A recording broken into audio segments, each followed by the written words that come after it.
Vandeham Sri Guru Sri Yuta Padakamalam Sri Gurun Vaishnavamscha Sri Rupam Sagrajatam Sahagana Raghunatham Vitam Sajivam Sadvaitam Savadutam Parijana Sahitam Krishna Chaitanya Devam Shri Radha Krishna Padan Sahagana Lalita Shri Vishakam Vitamscha Om Jnanatimirandasya Gyananjana Shalakaya Jakshurum Militam Yena Tasmai Shri Gurave Namaha Shri Krishna Chaitanya Ki Baika Vidya Ya Maryada Rakshati Vaishnavanam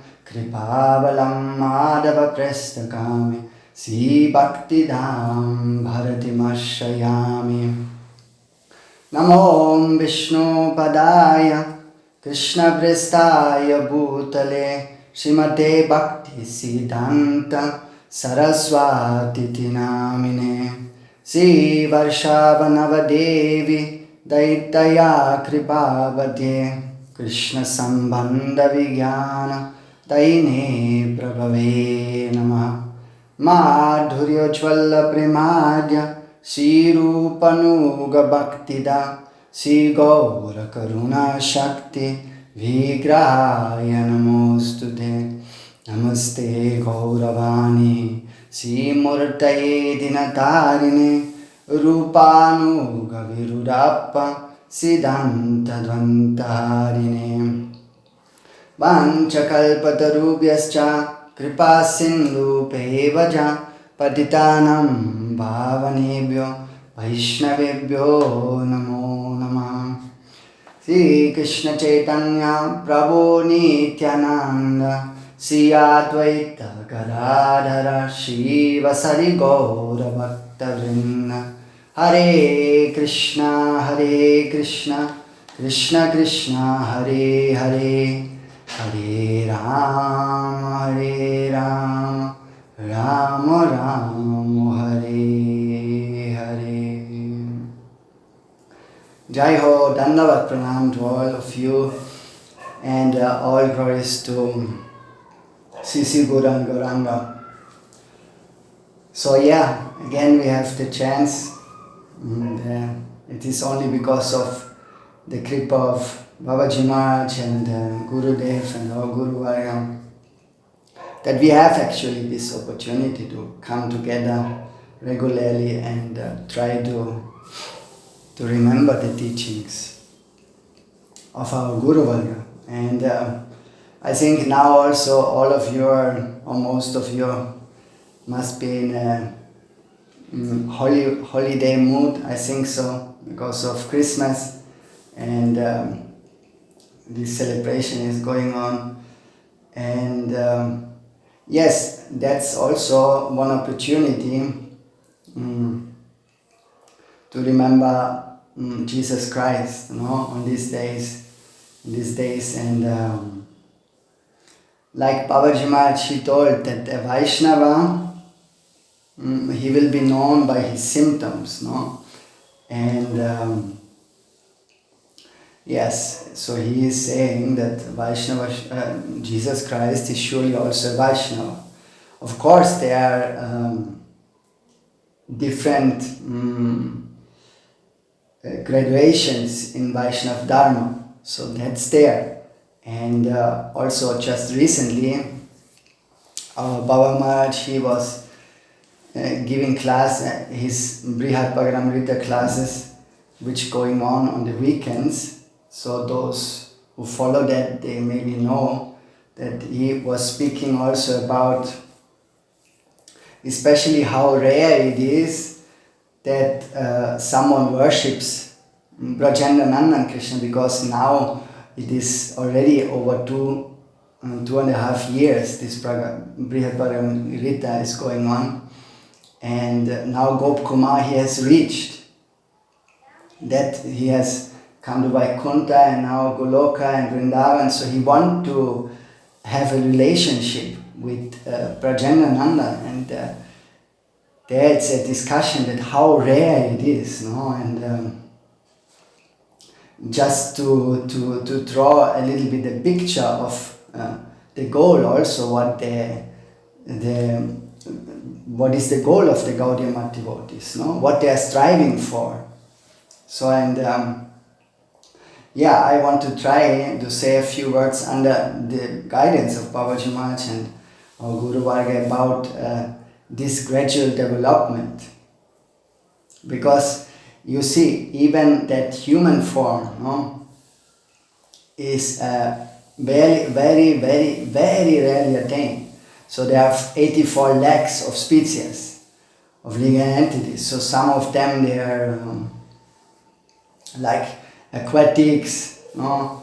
And it's all listed, how many exactly, and some aquatics, like then those who are not moving, like trees and plants, and also the different kinds of insects and birds. And among these, there are like 400,000 humans, no? And it is said that Tullabha Manushya Deho Tehinam Kshanupangura Tatrapi Tullabham Manye Vaikuntha Priyadarshanam. So here it says Tullabha Manushya Deho. It is very durlabh, very, very rare to attain this human form. So, but even out of those 400 humans, there are most of them also like animal life, like, because the consciousness is not that much developed. So like Babaji Maharaj sometimes says, no, it's a body without life. If really there's no awareness or no awareness of God, of that higher reality, then we are just some living dead, some moving bodies maybe. But biological, maybe we can live, but not according to the grade of consciousness, what should be in a human. But of course, these are graduations, so all they go through there's a long process to, and then maybe out of this 400,000, so because most of them, they don't know Krishna, no? Or to speak of Krishna, not even Narayan or some lower forms, let's say. Lower forms we cannot say, because on the level of tattva they are all the same, but on the level of rasa there is some differences. But in the Bhagavad Gita it's written, no? Manushyanam saseshu kashtit yadati siddhaye yadatam abhisiddhanam kaschinmam veti tattvada. Manushyanam saseshu kashtit yadati siddhaye. So out of the humans, very rarely someone attains siddhi, perfection. And then of those who attain siddhi, there are very, very few who come to know the Supreme Lord in His form, in His original form. So that is very, very rare too. And then if you see, now we can categorize, like maybe out of this 400,000 humans, there are some Brahmins, no?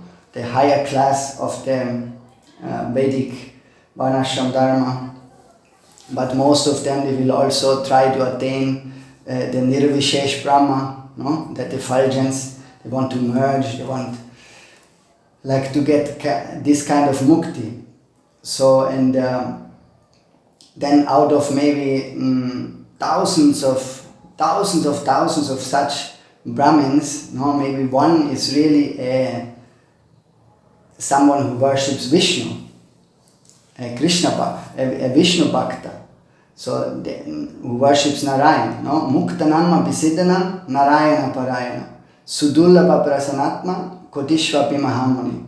So out of this Muktanam abhisiddhanam, out of all these perfected souls, rarely one worships the form of Lord Narayan.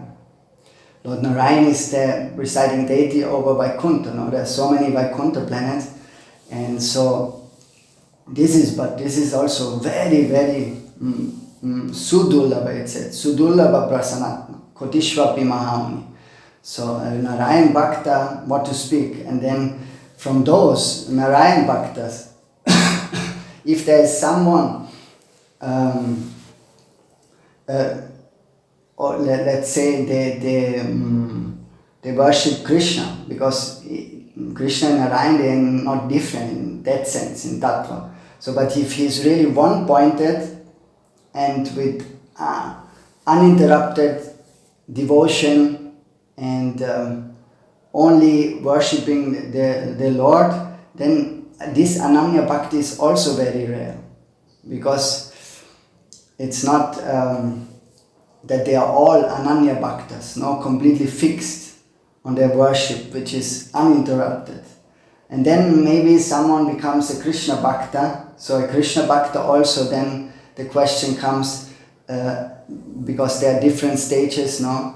So the Sadhana Bhakta, Bhav Bhakti, Prem Bhakti. So a devotee on Bhav Bhakti, a Krishna devotee, is already also mostly rare to find someone who has really attained this stage.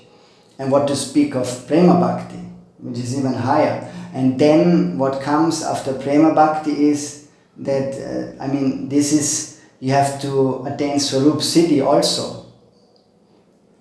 And that is extremely rare. And then if someone attains Swarup Siddhi, then there are different kinds of worship, like as in Dasya Rasa, or Dasya Rasa, Vatsalya Rasa, then Sakhya Rasa and Madhurya Rasa. So there are so many graduations. You see where we go, no? It's quite a long distance to think about all these things. And then, because our Guruvarga, they are like in Madhurya Rasa, no? So maybe out of thousands of Dasya Bhaktas, one becomes somehow in Sakhya Rasa. And out of thousands of Sakhya, those who have attained Sakhya Rasa, then one attains that level of Mada Yashoda and Nanda Baba. No? And the Sakhas are maybe Madhumangal, Stoka Krishna, and Sudam, Sridam, and all those. But then when it comes in the category of the gopis, there are also different categories. So, and there's there are so many groups, no, different groups. But our Guruvarga, they are having the tendency to be fully devoted and dedicated. They are Radha Dasya, no, in that stage. So, and that is how you can calculate yourself or meditate how rare it is after all this portrait which we just now try to make, where we are. Now we have to get the picture right, and really so that we can grab and understand what kind of great gap there is in between. Now Babaji Maharaj also saying always that we should know our position, because only then we can know what we have to do. If we just imagine we are at this or that level, then it's not recommendable, because like Srila Bhaktivinoda Thakur said, most of them, they want to jump to the tree and get the fruit like this without climbing the tree. No, they want to avoid the staircase and instead take some elevator. But it's not possible. Krishna consciousness is very scientific, and it has all these stages which one has to gradually. Mercy is there, so it's available, but it depends on us, how we also, how eager we are to attain really that goal. And yes, like Prabhupada Bhaktisiddhanta Saraswati Thakur, he said that bhakti, it is the natural function of the soul. So, so here in this world, or in this whole creation, there are so many different kinds of jivas are traveling, with different kinds of coverings. they are having on them. And the final goal is just to uplift the consciousness. So the upper world will always provide us with the necessary necessities to lift our consciousness. And that is called Bhagavad Dharma. So up to Bhagavad Dharma we have to come. That is Vedic culture. There everything starts actually. That is which includes the Mahabharata, Upanishad, Ramayana, Srimad Bhagavatam, all those different kinds of Vedic scriptures. I mean, there's also a huge variety in this, categorized in Tamasic scriptures, and Rajasic scriptures, and Sattvic scriptures. So it's a huge, but you cannot go into all these details. But so Vedic culture or Vedic knowledge, it is not for one society only, or for one country like India. You know, many they just put a stamp on Vedic knowledge that is, yes, it has to do something with India. Of course, the sun has risen here in India, so means that spiritual sun rises from India and gives light to everyone. But that's why it's universal. The sun is for everyone there. If it rises there, it's eternal. So that is eternal knowledge which is accessible to each and everyone depending on their conscious level where they are at present. And Srila Bhaktivinoda Thakur, our Satchidananda Srila Bhaktivinoda Thakur, he is saying that the main enemy of truth actually is sectarianism. No, because we are in this material plane, we are most of the time bound to split into some groups, into some fractions, no? Because, and then everything appears visible like very much different or alienated, you know, you feel alien some to this or that. It's so much variety, but it's okay. That is not a problem. And Srila Bhaktivinoda Thakur explains also that the main points which we have to look at is like that each and every religion or spiritual movement, it has some different kind of visible standard. No? You understand? Visible standard means like, yes, we as Vaishnavas, for Matajis, when they go in the temple or for worship, they wear a tilak, a sari, and the Prabhus, they wear dhoti and some kurta or something. So if you go to to Jerusalem, to the Jewish, they will be all black and have some hats and beards. So it's the Muslims will look different. So that is all the visible standard. The Christians have the Pope, no, how he's looking. He has a different dress, a different appearance. And once my mother also, she saw some Hare Krishnas, no, the Hare Krishnas, they are very dangerous. So he went to her hometown in the city there, and they just distributed some books there. And once she told me that she saw them and she thought, who are these guys? What are they doing? Are they looking so strange? So that feeling comes naturally. No? If we don't know something is completely a different culture. No? They come in orange robes, they are running around and trying to speak with the people or do sankirtan, so it looks quite different than what they're used to. And then immediately either one can be drawn to that, or one can create some distance, no? So that who are they? And this is happening all around the world, no? That we discriminate, so we split with these visible standards, first of all. And then also, Srila Bhaktivinoda Thakur is mentioning that we have practical standards. They differ also from religion to religion. No? If you see, for example, especially in the airport, you can see, because international airports, there are so many people are traveling and all these different cultures, and then still they follow their tradition, their rules and regulations. So we will see some Muslims who will just take out their carpet and they pray, and some Jewish people or some Buddhists. So all they are like having their different kinds of. The Muslims pray to the direction of Mecca. Then the practical standards of the devotees. They like to sing and dance to glorify the Lord with music or like this. Some Buddhists, they try to sit in meditation, and some others, they worship some icons, some deities, or some. So all these are different practical standards. If you go, I was one time in the Golden Temple there in.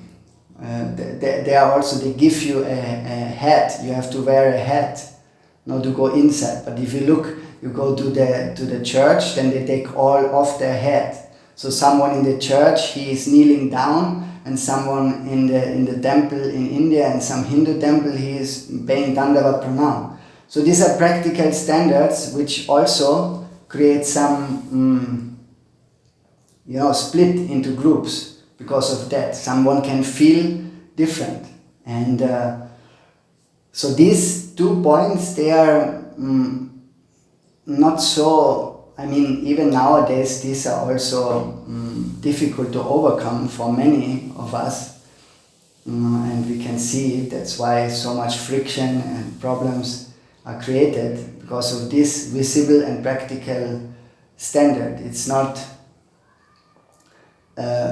Accepted as it should be. So, but okay, let's say one somehow overcomes this and he can look through the visible standards. Okay, it's not a problem. They are all worshipping the God. Also, he can look through the practical standards, and he understands, yes, they have their own way of worship, and it's all great. I honor their spirit in this. But the third thing which Srila Bhaktivinoda Thakur is mentioning is very difficult to overcome. These are like conceptual standards. So that is like the philosophical point, no? Because each religion, each spiritual has some book or something to say, so which they want to preach. And some speak about heaven or hell. Some speak about reincarnation, some speak about karma. So there's so many varieties, and this is for most of them, even they overcome the first two oppositions, like in the form of visible standards and practical standards, but still, this is something where they are stuck most of the time. But a Mahabharat or someone, those who are really they stand on a higher platform, like especially our Vaishnava Dharma. Really, if one understands the Vaishnava Dharma, then he can include automatically all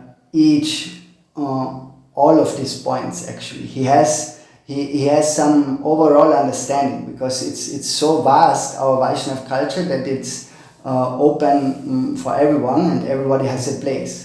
So usually Vaishnavas, they should be the most open to this, and that's why Srila Bhaktivinoda Thakur said that sectarianism is the greatest enemy of the truth. No? So Vaishnavas, they not propagate any sectarianism. They are always accepting each and everyone, and they know these are just souls who are traveling in different stages in their life, and they make their experience according to that stages where they are. And if you look also a little bit closely, like just we take one example.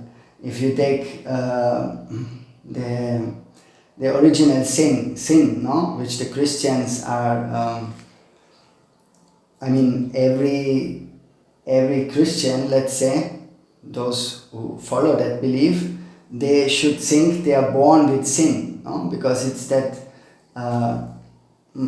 story with Adam and Eve in the Garden of Eden, that yes, they took this fruit, and from that moment, each one of that humans, they become born with sin.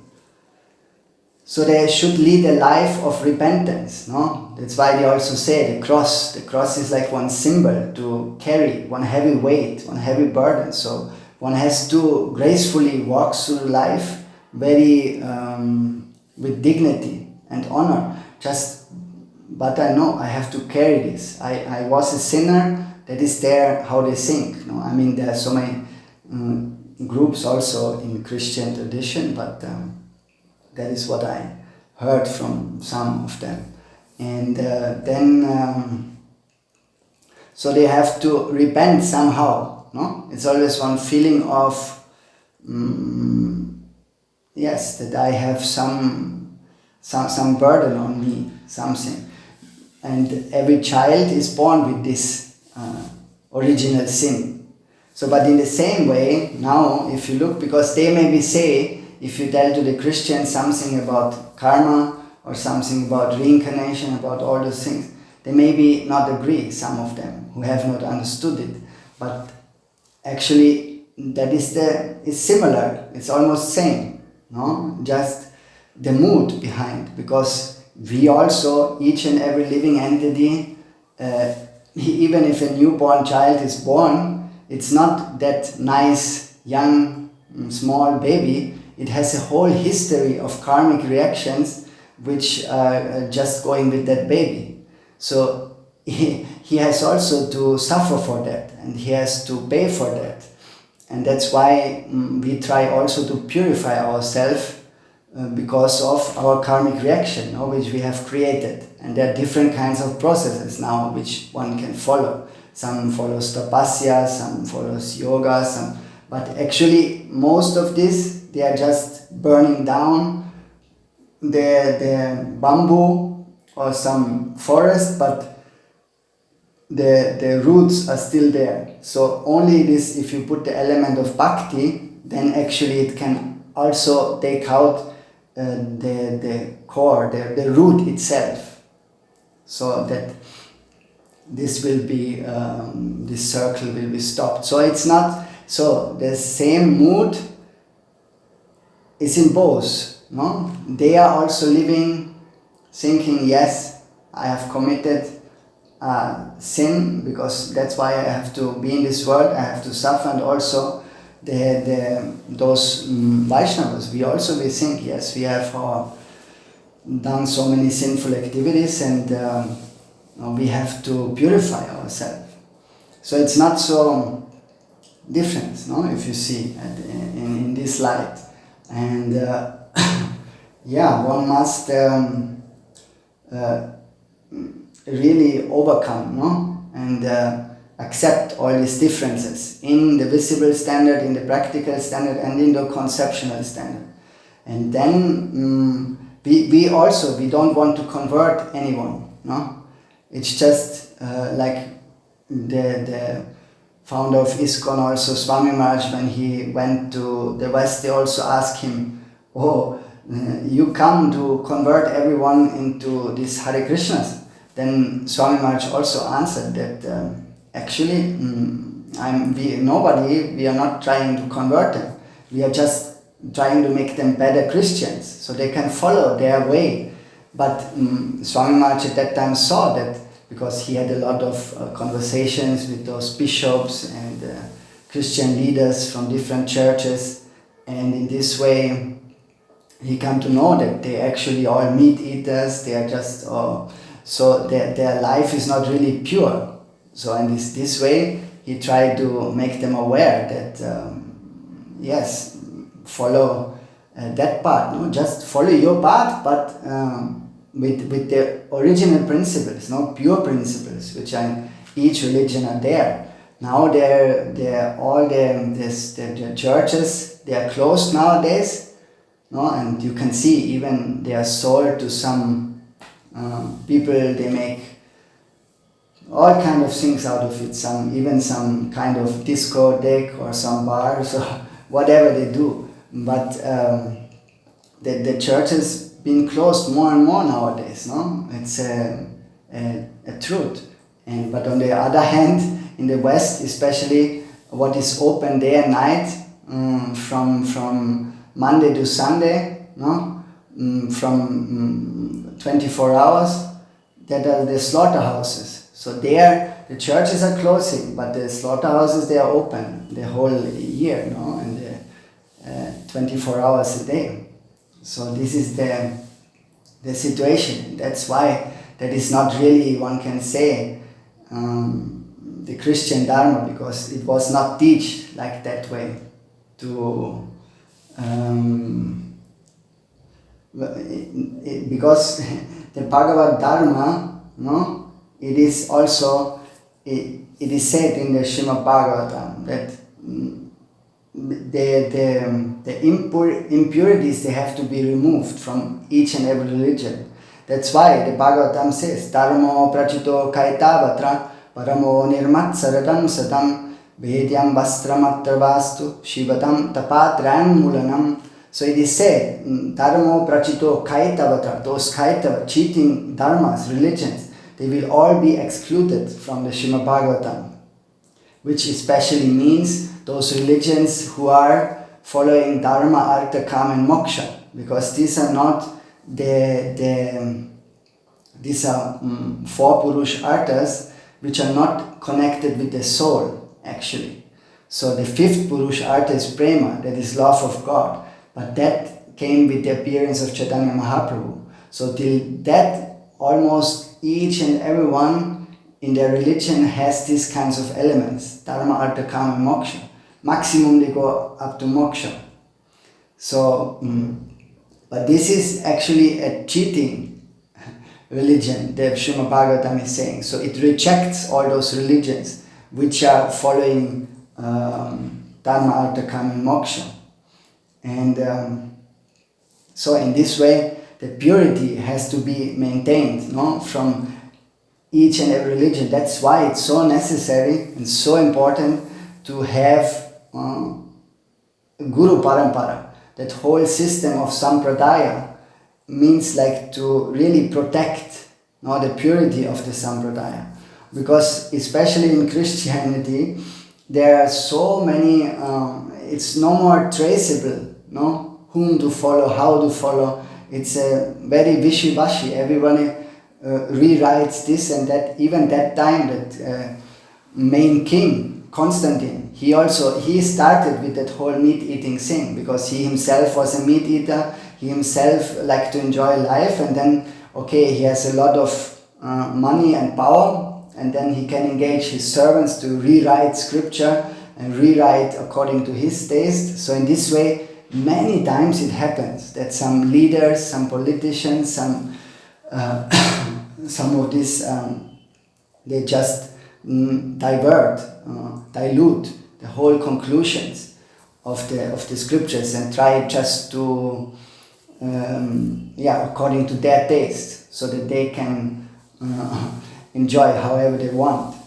And there was also one king in Shantipur, Babaji Maharaj told once, that he also was one follower of Durga.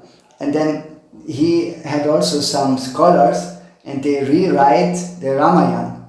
And there's one Ramayana where it's written that Ram, at one point, he goes to worship Durga and he's offering 108 lotus petals.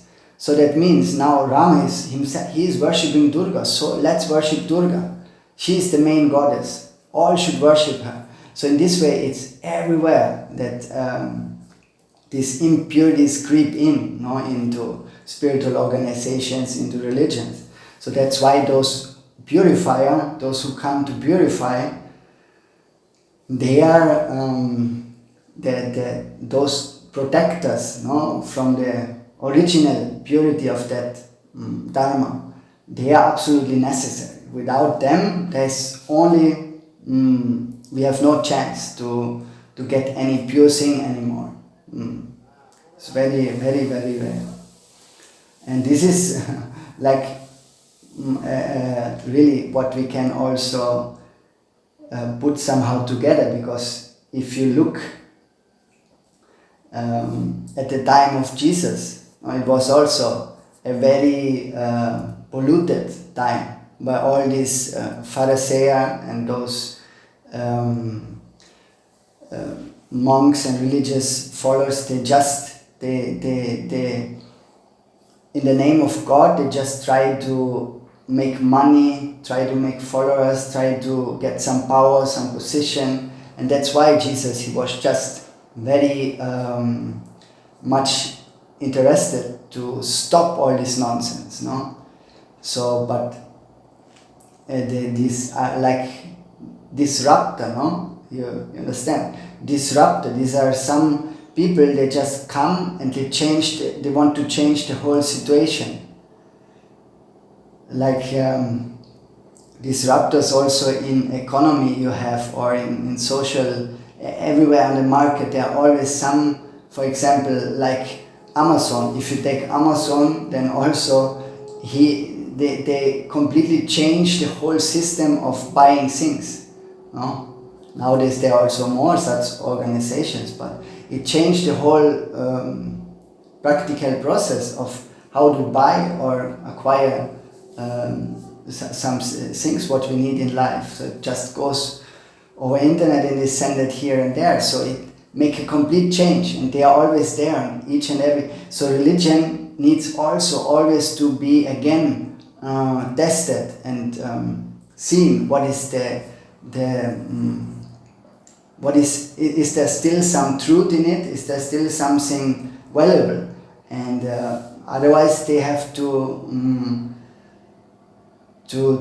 create it in a different way, so that again the purity can come back, like at the same way our Srila Prabhupada, Bhaktisiddhanta Saraswati Thakur, he did the same time. No? He created also a revolution amongst all those smarta Brahmans, among all those so-called religious leaders. So they were all against him, because he just changed the way of how they were thinking, because that in a way to gratify themselves, but Prabhupada came to give that purity. So in the same way also Jesus came to give again this purity back to the churches, back to the leaders of some religious movements.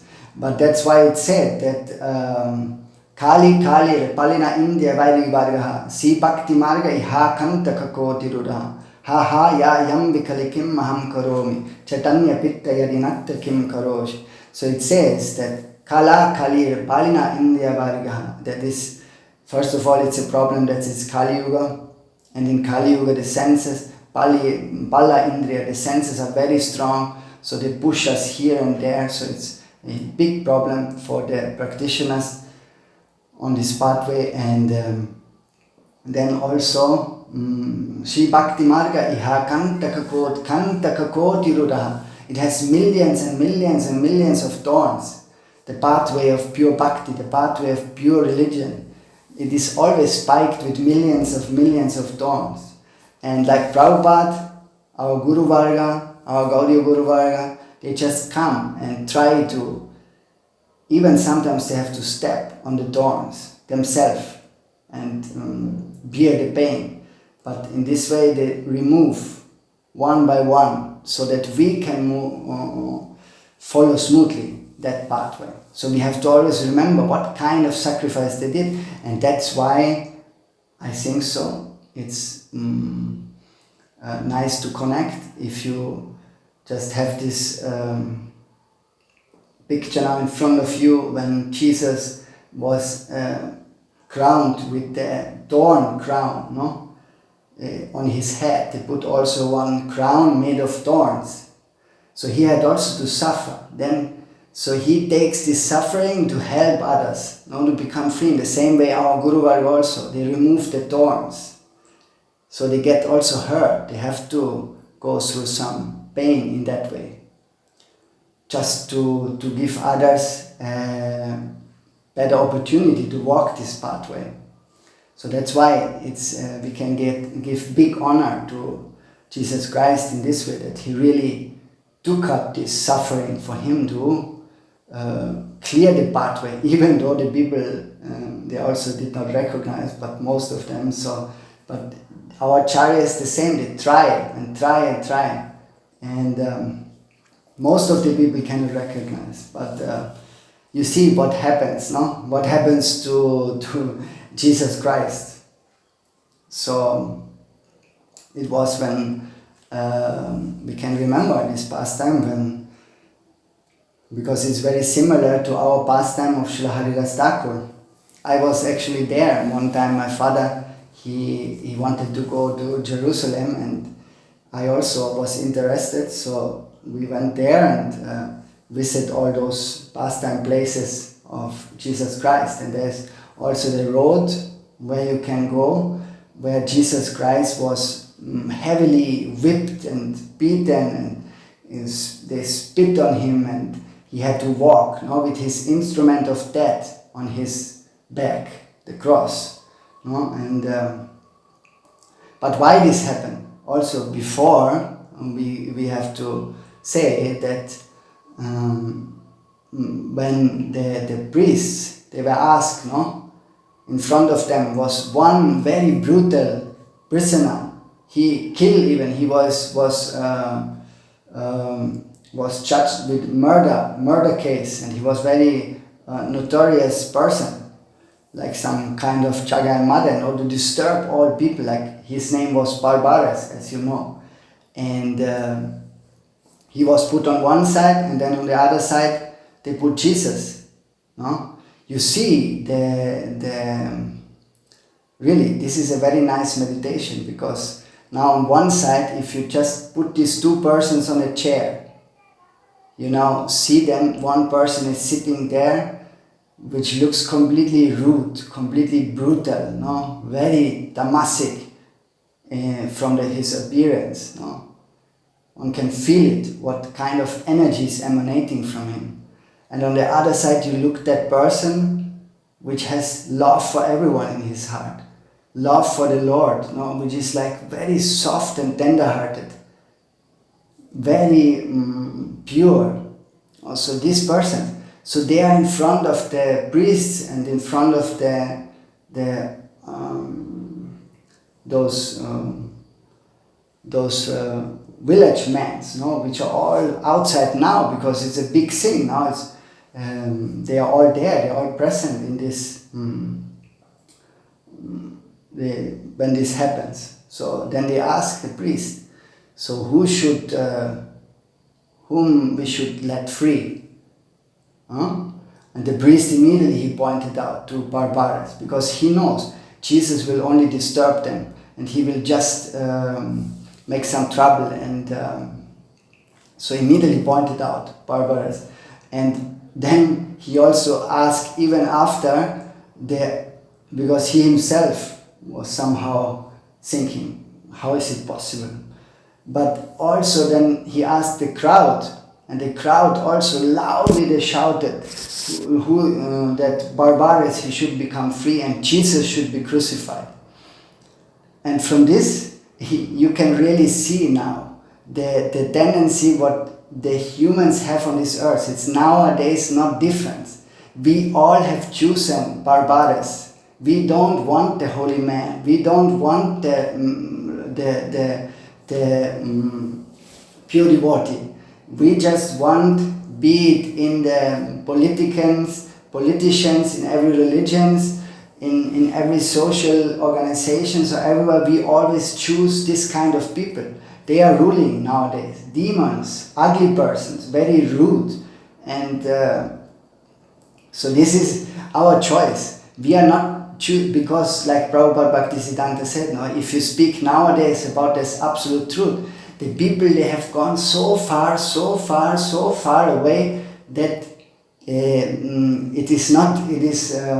if you say something to them, they will become angry, they will become upset. So they choose purposely. They choose. So like that time, it is same nowadays. We also, most of the time, we prefer some cheaters, some very demonic persons to rule, to be the main person here and there. So it's really, one can reflect on all of this. Of course, in one way, it's also because in this world there has to be like this.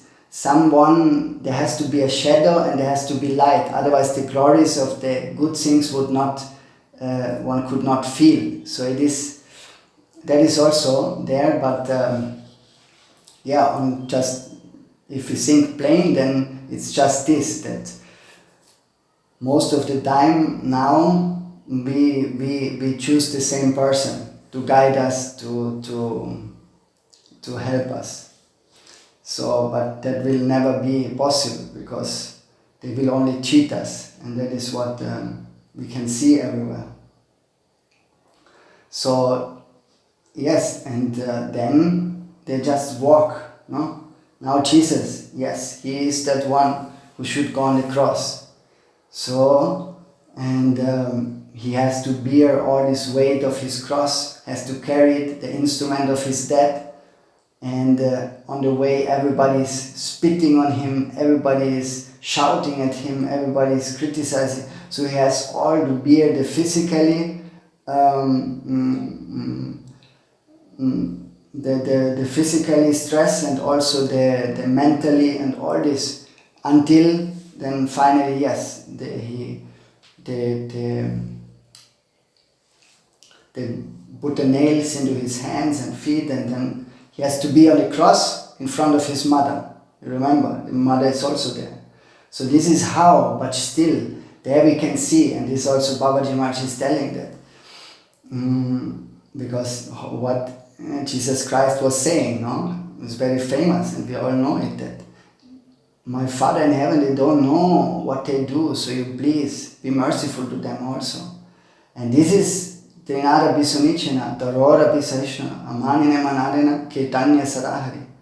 If you see the Tarora Bisahishna, no? More tolerant than a tree. And Srila Bhaktivinoda Thakur, he is explaining that third verse of Shikshastakam further by saying, Vrikshayena Kattileya Kitchuna Bulai Sukhanemalaya Karipani Namagai. Which means that, yes, the tree, it can be cut down. No? The tree, still it will not ask for water. The tree, you can urinate on it, you can throw a stone on the tree, but still the tree will give you fruit. You can spit on the tree, but you can stand, at the same time you can use the tree by standing protected under heavy rain under this tree, or under the scorching sunlight, one can also be protected.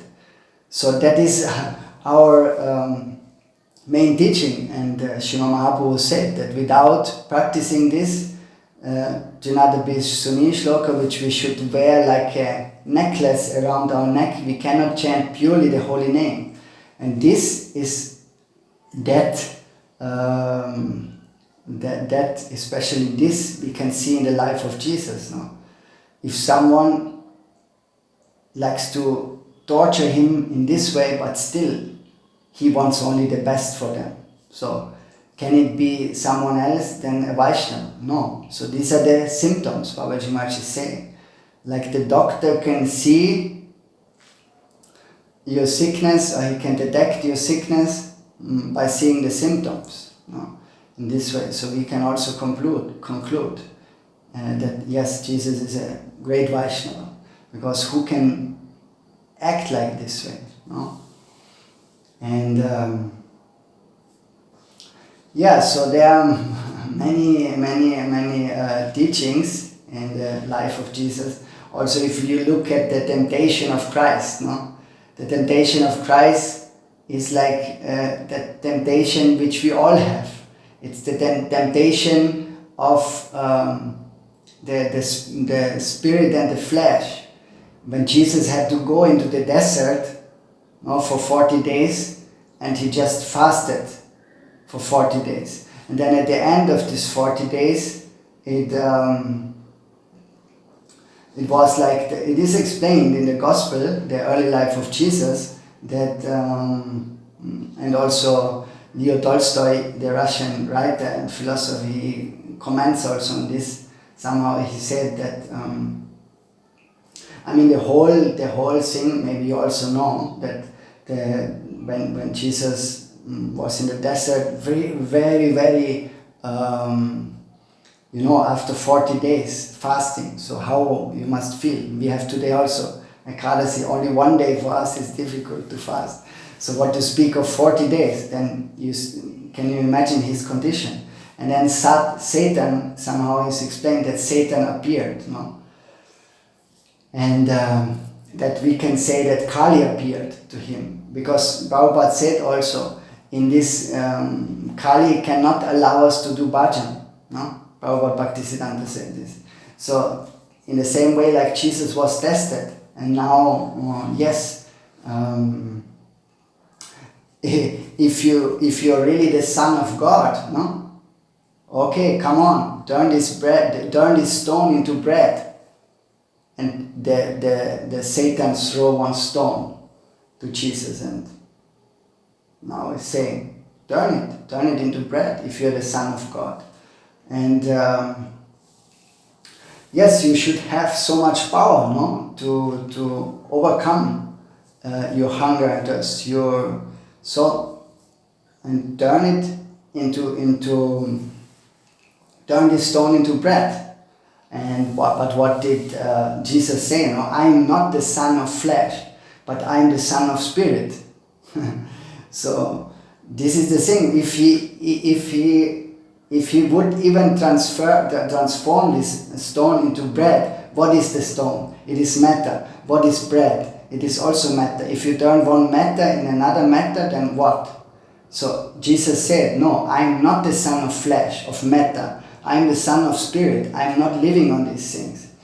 And then the second temptation is where he was taken on the tower, no, of the temple in Jerusalem, very high, on the highest point. And the devil would say that, yes, then you should, then just depend on God and go up and jump. If you are not the son of flesh, then what will happen? If you are the spirit, then yes, your Father will protect you. Some angels will protect you. They will come, and some unseen force will protect you. But then also to this, Jesus said, how dare you are, no? And I cannot, now God has provided, has put me into this body, so I cannot just only give it up, to throw it away. And this is also the teaching of what we have, Yukta Vairaga, no? It's Anasakta Syavishayam, Yatarham Upayanjataha, Nirbandha, Krishna Sambandha, Yuktam Vairagam Uchate. It says that a person who is really detached, no? Who is, he can accept everything what is favorable for Krishna Bhajan. If in his heart he is already detached, then everything which is in this world, the devotees say not no. They use it for the service of Krishna, so it should be used. So we have also got this body, we have to use it now not for sense gratification but in the service of the Lord. And that is real Vairagya, Yukta Vairagya, not Falgu Vairagya, fruitless Vairagya, what they, because others also, they just avoid, not the things from this world. And but the devotees, they use all the things which are useful for the service of the Lord, that can all be used. And and then so and the third was like that, he came also with him to one mountain, and he said that, you look, this you can all have, this whole kingdom, just bow down to me once. No, why to be a servant in heaven if you can become a king in this world? So, and but to that also Jesus said that I am not, I am the Son of God, no? So I serve only Him. He is my master, and with full conviction he said, I will not serve Maya, I will not serve Satan, I will serve this is also what our conviction should be, no? Because the Maya can come in so many forms to betray us, and but Jesus said, no, I depend on Him and I belong to Him, no other way. And this is one pointed determination against these temptations, no? This where it's also said in the Bhagavad Gita, with whom Krishna is very satisfied. Uttara sarva evate jnana atma eva me matam. Astita sahi yuktatma mam evan uttamam gatim. No, this it says, whose mind and body and words are really they merge with the will of God. There are so many devotees and they are noble, no doubt, but more interest I have in those who are really fully dedicated with mind, body and words, and they engage in my service. Astitaha sayuktatma. So that is the thing, and we have to also have the same conviction, because this is the conversation between spirit and flesh, which we can also see throughout the whole Bhagavad Gita. It's like the same thing. It's like a son of spirit and a son of matter. Arjuna gets also all the instructions on Atma Tattva, to follow the Atma Tattva, not his what his senses are telling him or his material mind. No, it's a fight between the soul and the mind, or Jesus and Satan, or the son of spirit and son of matter, you can say. And the mind, as we know, it can be our best friend or it can be our greatest enemy. So we have to pray for that focus, like Jesus, to really also be able to not bow down in front of Maya, in front of the Satan. And because we want that actual wealth, which is only available, and we cannot make any compromise with Maya. Babaji Maharaj always tells us, if you put 1 foot in that boat on the right side and 1 foot in the boat on the left side, then where you will go? You can go nowhere. It will just a drop in the water. You will splash in the water. So we have to one pointed, and then this actual wealth of Premadhan, that can be attained. Golokara Premadhan, Harinama Sankirtan. Rati na janmilo kenetai. Why? I have no rati, I have no attachment. This whole Sankirtan movement has come with that Premadhan from Goloka. But I have no attachment, I have no interest in it. And so Jesus said also that build your house on a solid rock, because all other things will be washed away. So my kingdom is not from this world, he used to say. So these teachings also give us a hint. Those who can understand, can understand. Those who don't, they will stay ever foolish. Okay, they don't understand what Jesus wanted to say. But yes, we have to build. Babaji Maharaj always tells also, like once his Gurudev Srila Bhakti Puri Goswami Maharaj said also to him, you try to get something which nobody can take from you. So what is it? It can only be something which has no connection with this matter, So that is the Premadana. If we can get this, then and build our building on this is the fundament, then yes, it will become a nice palace. But all other things which we build in this world, or we try to do, they will be just washed away by time. So that's why he said, build your house on a rock, on a solid rock. So it's all about the same most important thing, that we have to be spiritually situated, not materially. And this world is offering us so many Maya's marketplace, So Maya is very clever to always divert us, like the devil, So we search for all those material things, but we don't search for that person who gives us all these things, So better we should search after the giver of the gifts, not these things in this world, what Maya provides for us. And but bonded souls, they want to be controlled by Maya, and that is what our Guruvarga is experiencing from heart, because they try so much, but they always want to be controlled by Maya and not by Guru and Vaishnava. But actually it is that Guru and Vaishnava, or the actual Guru and Vaishnava, they want to be controlled from Guru and Vaishnava.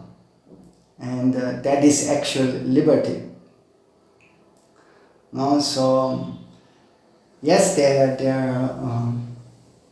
are all very beautiful points and very beautiful teachings. And another thing which is there, that especially in the Christian tradition, we have the picture of God as someone very powerful, something he must be strong. That's why it's very egocentric view about God. No, the concept about God. The concept is, I am in this world and I put God in my world.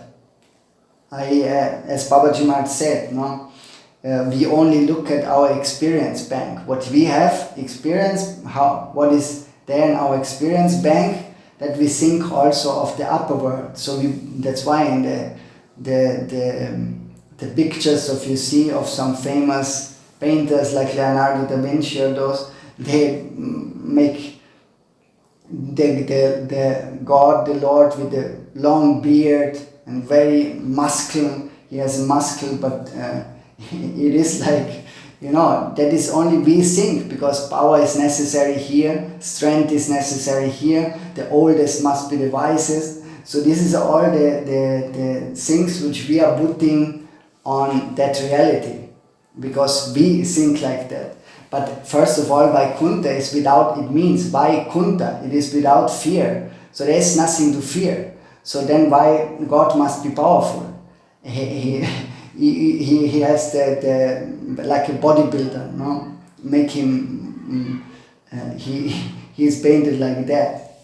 And but it is like the currency. A currency also, if you have some rupees, I cannot go to your country, to Brazil, to buy there something. No, it's not valid. So in the same way, all this what we think as valid, it will not be valid at all. So there it is only about beauty and love, not about this strength and power.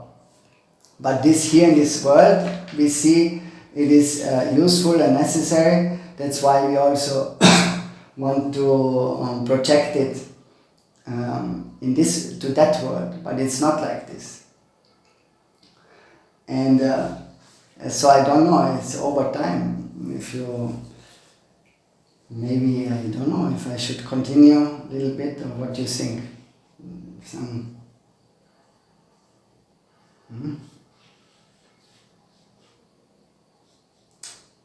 Yeah. If you want to continue, Prabhuji, I will be honored to hear you a little bit more.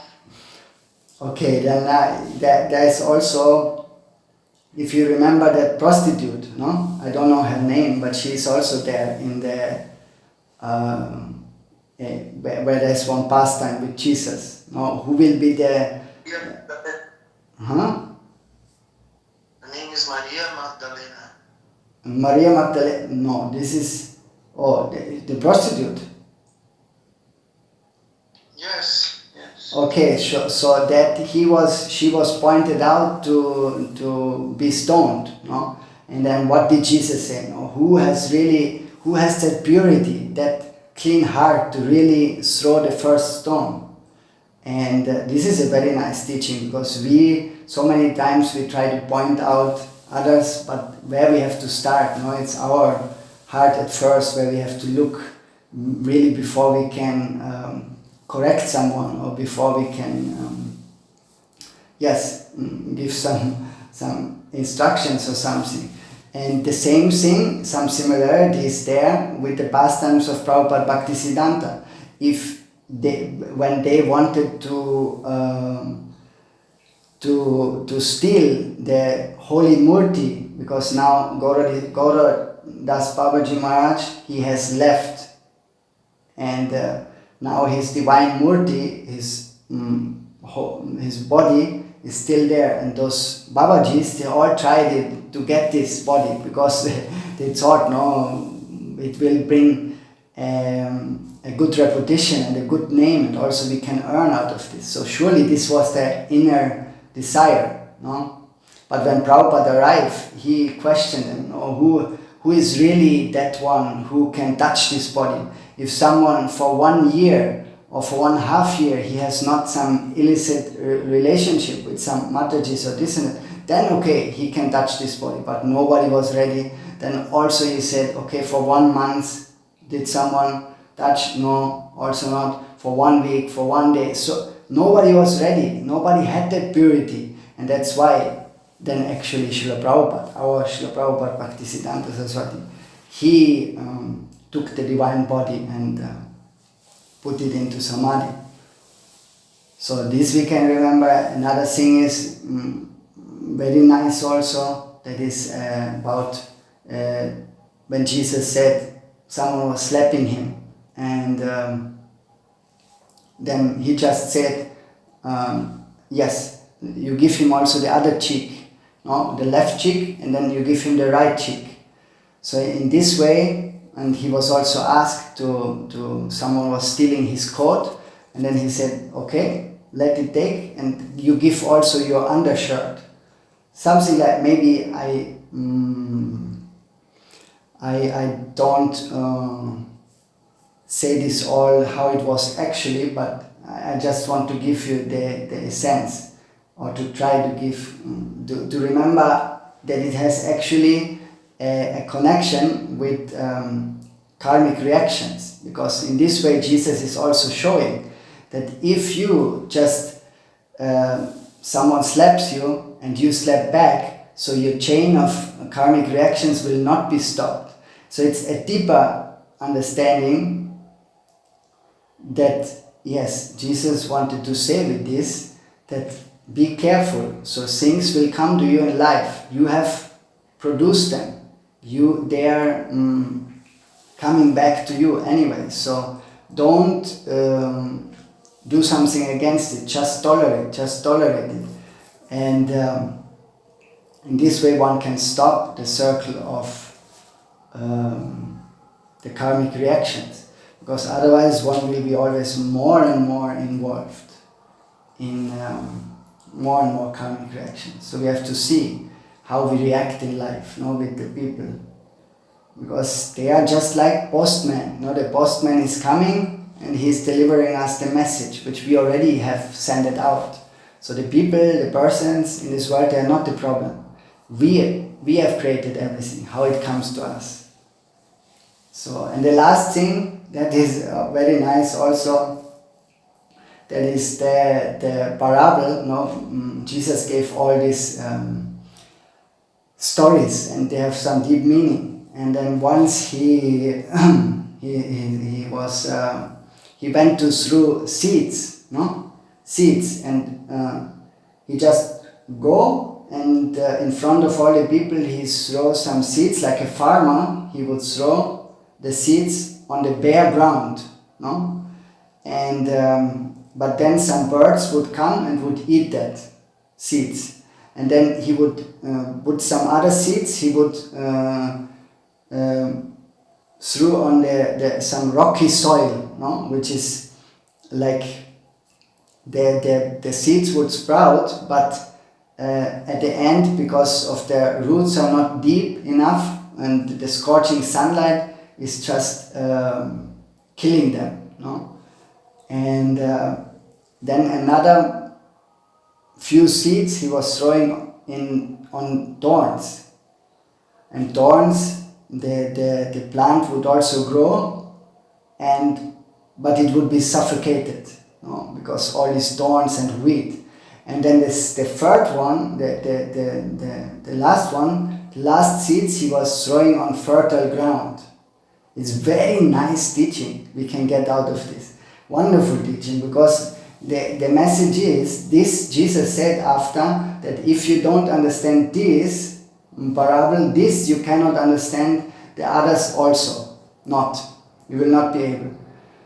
So because the seeds, they represent actually the words of God. no? And how the ground is our heart. So the first thing is Jesus was throwing these stones on hard ground, on bare ground, which is represented as a stony heart, no? And then on the stony heart, the seed can never enter. So it doesn't matter, the sadhu or the message of God, the word of God can come, it will not penetrate, it will not come. Rather, the birds will come, which represents actually the unchaste mind, because the unchaste mind is trained to deny God, to say, I have no time, I am very busy, what interest shall I have in this, why should I do this, why should I hear this, why should I go to Sadhasanga? So in this way, it's like a stony heart which has no chance to really receive the word of God. Very, very fantastic. And then the second one is like that, yes, that plant, that seed which was planted into rocky soil, so it could not deepen its roots. So that means that not deepening of roots means not a deep faith. So, and that's why the sun comes and the sun, scorchy sun, destroys the plants early than it actually should blossom, no? So, and that is,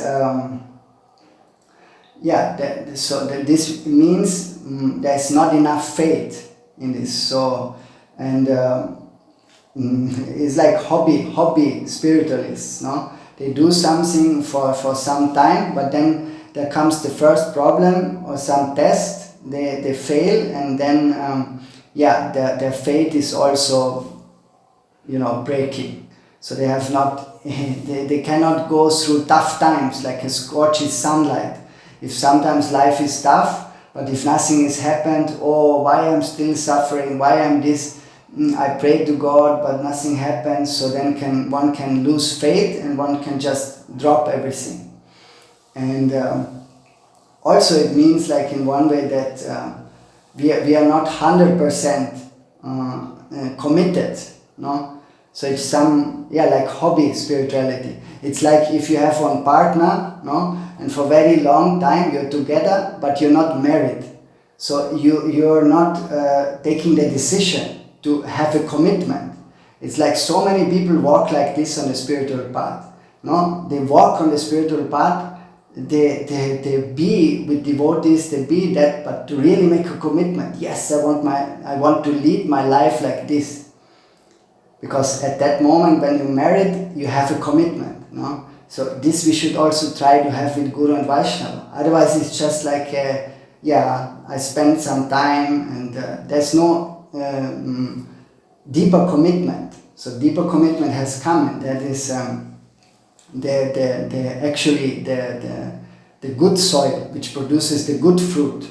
But before, there's another example which is given, is like that of the thorns. When the seeds fall into the thorny bushes, yes, the plant will grow somehow, it will sprout, but then it becomes suffocated because of all weed and thorns around. No? It's same way we have in our description of Rupa Goswami and Chaitanya Mahaprabhu about the Bhakti Lata beach. No? There are also so many similarities there. It's so wonderful. We only need to see it. And then the thorns and weed is representing all this the desire for sense gratification, anya vilas, then different kinds of enjoyment, labh, puja, pratishtha. So if this all is there, they are like all holes, like Babaji Maharaj gives the example always with the holes in the pot.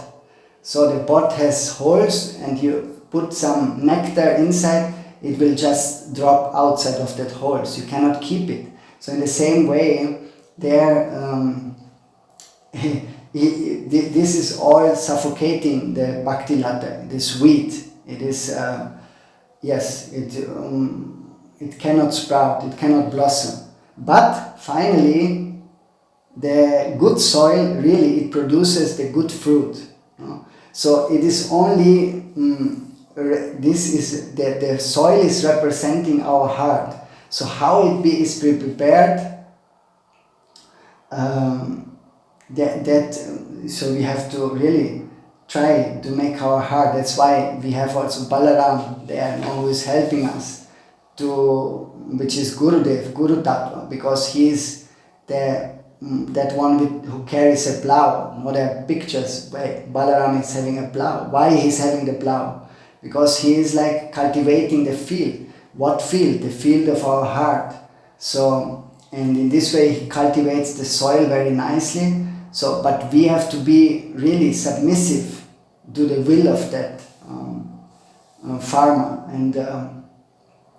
And then, if God's word, that Shabda Brahma, is appearing, then it can get really rooted, no? And then finally, after some time, after taking care, like it is explained in this Shiksha about the Bhakti Lata beach with Rupa Goswami and Chaitanya Mahaprabhu, that you have to water it with the Harikatha, with the holy name. So this is the water, pure Harikatha, pure water. And then the Bhakti Lata beach goes up and up and up. And then finally really it bears fruits. And then you can imagine, because that is the mystery or the glory of each and every seed, that one seed, once planted, and that tree, be it like whatever tree you take now, if you take some walnut tree, then there will be again in one fruit so many thousands of seeds. You cannot imagine how many other trees you can plant again.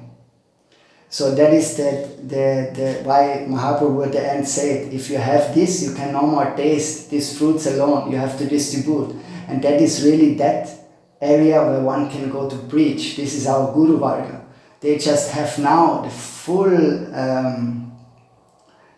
harvest of these seeds, and now they can distribute. So it's really a wonderful description which we can very beautifully connect with all our teachings given by Chaitanya Mahaprabhu to Srila Rupa Goswami. But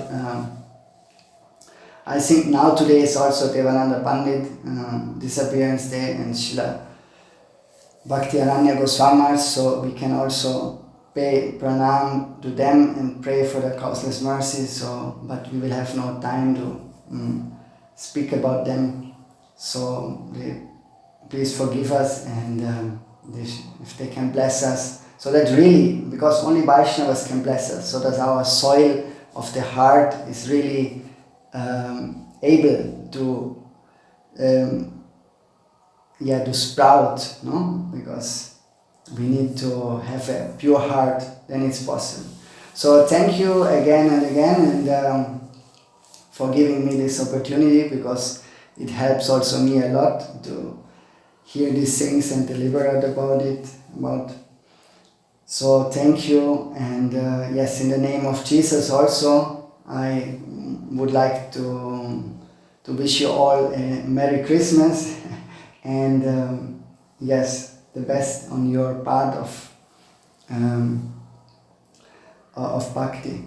Jai Gaur, Dandavat Pranam to all. So today please excuse me that I took some overtime, and yes. So, but still, if someone wants to also say something, they can also. I have time, no problem.